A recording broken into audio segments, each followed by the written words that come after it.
안녕하세요. 열린시장 상한가를 잡아라 김선영입니다. 최근 우리 증시에서 거래대금 증가세가 눈에 띄고 있습니다. 37개월 만에 9조 원대를 넘어섰는데요.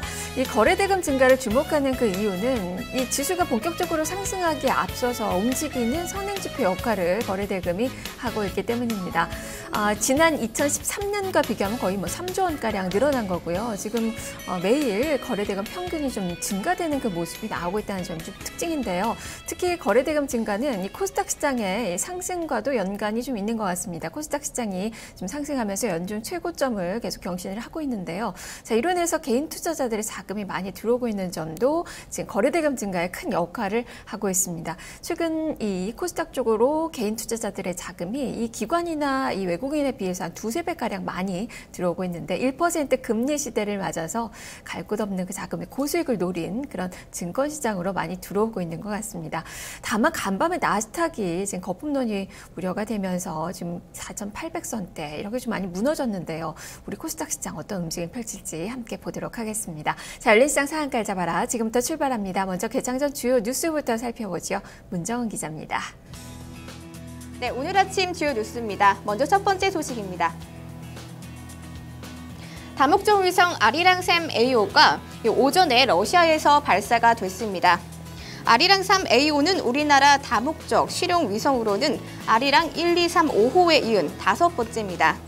발사 후 4년간 528km 상공에서 지구 관측 임무를 수행하게 될 예정인데요. 이는 총 2,356억 원의 예산을 들여 지난 2006년부터 개발한 국가적 프로젝트입니다. 한국항공우주연구원 주관 아래 대한항공, 하나 등이 개발에 참여를 했고요. 위성이 정상 작동하는 데 필요한 태양광 전지판과 안테나의 정상 작동 여부를 포함해 발사 성공 여부는 한국 시간으로 오후 1시 5분이 될 예정입니다. 삼성전자가 대형 TV, OLED를 다시 생산합니다. 또 삼성 SDI는 스위스 ABB와 협력에 나섰는데요. 그동안 중단됐던 대형 유기발광 다이오드 TV를 내년쯤 다시 내놓을 예정입니다. 현재 패널 생산 가격이 낮아진 데다 OLED TV 장점이 점차 부각되고 있기 때문인데요. 재생산을 위한 삼성 디스플레이가 나서 TV와 모바일로 나뉜 OLED 개발 조직을 하나로 합쳐 OLED 시작 공략에 나섭니다. 또 삼성 SDI는 스위스 전력 설비 및 자동화 기업인 ABB와 협력에 나설 예정인데요. ABB와 손잡고 에너지 저장 장치 솔루션을 공동 개발하고 판매하기 위한 양해 각서를 체결한 것입니다. 양사는 앞으로 소규모 독립형 발전망에 최적화된 에너지 저장 장치 솔루션을 개발하고 판매할 계획입니다. SK텔레콤이 13년 만에 가입자 점유율이 50% 밑으로 떨어졌습니다. 이는 2002년 이래 점유율 50% 벽이 무너진 건 처음인데요. 미래창조과학부에 따르면 SK텔레콤 무선 가입자 수는 2,835만 명으로 점유율 49.7%를 기록했습니다. 가입자 점유율이 추락한 것은 이동통신 시장이 가입자 포화로 번호 이동 중심의 경쟁이 심해진 탓인데요. SK텔레콤은 사실 지난 6개월간 전국 유통망에 대한 강도 높은 특별 점검을 통해 자발적인 부실 훼손 점검에 착수했습니다. 당시 SK텔레콤 일부 영업 조직은 선불폰 가입자의 자동 해지를 막기 위해 임의로 선불 요금을 충전해 가입 상태를 유지하는 등 부정 행위를 벌인 사실이 검찰 수사 결과에 밝혀진 바가 있습니다. CNN 인수 전에 외국계 기업 4~5곳에서 관심을 표명을 했는데요.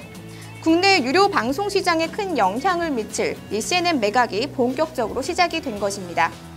CNM은 국내 케이블 TV 업계에서 3위 업체로 매각가는 최소 1조 원 중후반대로 거론이 되고 있습니다. 또 MBK 등 CNN 대주주는 이번 매각을 통해 국내 유료 방송업계의 구도가 재편될 것이라고 기대를 하고 있는데요. KT를 제외한 잠재 인수자인 CJ 헬로비전, 티브로드, SK 브로드밴드, LG U+ 등 이 중 한 기업이 CNM을 인수할 경우 가입자 수가 확실한 2위로 올라서게 될 예정입니다. 마지막 소식입니다. 쌍용 양회가 우선 매수권 행사를 하겠다고 밝혔습니다. 일본 태평양 시멘트가 쌍용 양회에 대한 우선 매수권 뜻을 밝힌 것인데요. 채권단은 쌍용 양회 공개 매각 계획을 일단 적고 태평양 시멘트와 단독 협상에 나설 방침입니다. 실제로 채권단은 작년 10년부터 쌍용 양회 매각을 추진해 왔지만요.